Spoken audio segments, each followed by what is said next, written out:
Dobro jutro, a ste se naspali? Jaz boga mi nisem. Cijelu noč sem ganjal onu vješticu. Majki mi, odkar sem prišel iz Torina, jaz spavao nisem. In veste, kje sem jo najdu? Na farmi! Na močvari za farmi! V rupi! Ko naj Sadam Husein se je skrivala. Vidim, jaz hodam tam po noč, njušim, gledam, tražim. In tako me je nekaj sumljivo, gledam tam samo grmovlje in vmes nekaj čudnega. Tako gledam, neka trajna, čudna, sjebana kosa, vidim, nije se oprao 10 dana, smrdi. Jaz pogledam, stari, kad ono, Hilda, čami urup tamo, trese se ko pička se smrzla. Stari moj, ni bu, ni mu, nisem zinul, vzel sem paljo, ker sem jo opalil po glavi. Bam!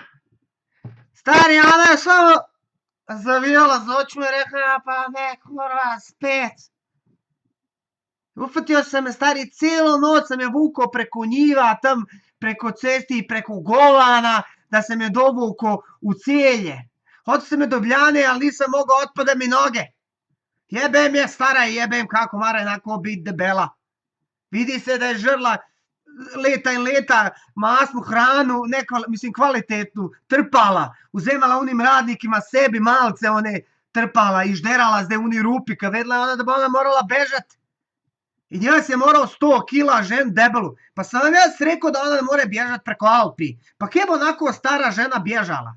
A oni se ufatili da greju tražiti u Keniju. Ufatili u Dominikanska republika i te fore. A ja sam vedo ono močvari se tam skriva u rupi. Jebe mi je stara onako smotana. I zdaj bomo pa videli, kaj bo, zdaj ziher bo najdel kakšno luknjo v zakonu. Kad sem uročil policaj, ni imel kape, onaj pes ni imel nagobčnika. Bomo videli zdaj, kaj se bo izpričala. Kdo je sve krao? Zdaj sem rekel, ne budeš li stara, rekla imaš sve te zube prošeta. Bem, frizuru tu tvoju, v bistvu imela sam periku gor. Drugače ona čelova. A ste vi opazili, pogledajte, onda kad njej tako ona naredi, nje ispane čelo do pola. To je sam perika, neka stara iz 80-ih let. Tako da zdaj je ona v čeli in zdaj bomo videli, kaj se bo naredila. I oni govori, Bratuškova je naredila sestank, zdaj bomo, kaj je naredila, govno pojela.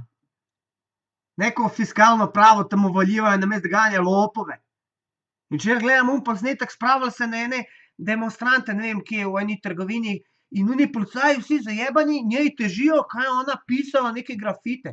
Pa če bi bili pol tok zajebani, bi že zdavni imeli Hildo, pa ostala govna.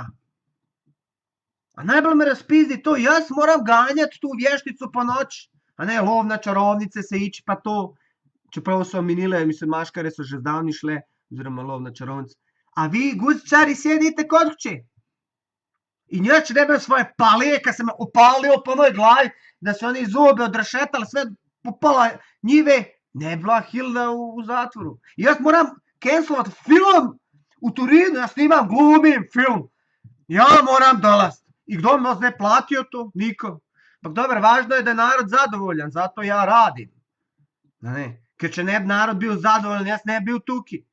Ampak rekao sam si, da jaz bom njo strpo čelio i tam je. Ima da zdaj, jaz sam rekao, zdaj tam za 20 godina do konca smrti u Valt, 3 žene i 2 kreveta. Pa snalazi se pol. Ko će spavati? Na tvrdome ili na mekahnom? Čeprav bi jaz uvale šlo na 2 bosanca z velikimi, pa bi pol videl. No, tako da, za vse, ki še spite, oziroma, kad ne veste, jaz upam, da sam prvi, kad vam je to povedal. Če imate kaj zapovedati, napišite spodi, pa se vidimo. Živeli. Ode ja u Italiju glumte opet naprijed onaj film. Stavili su neku glumu nekog varnosnika, pored nekih velikih para. Ali ja se ne vraćam nazad Sloveniju. Živeli.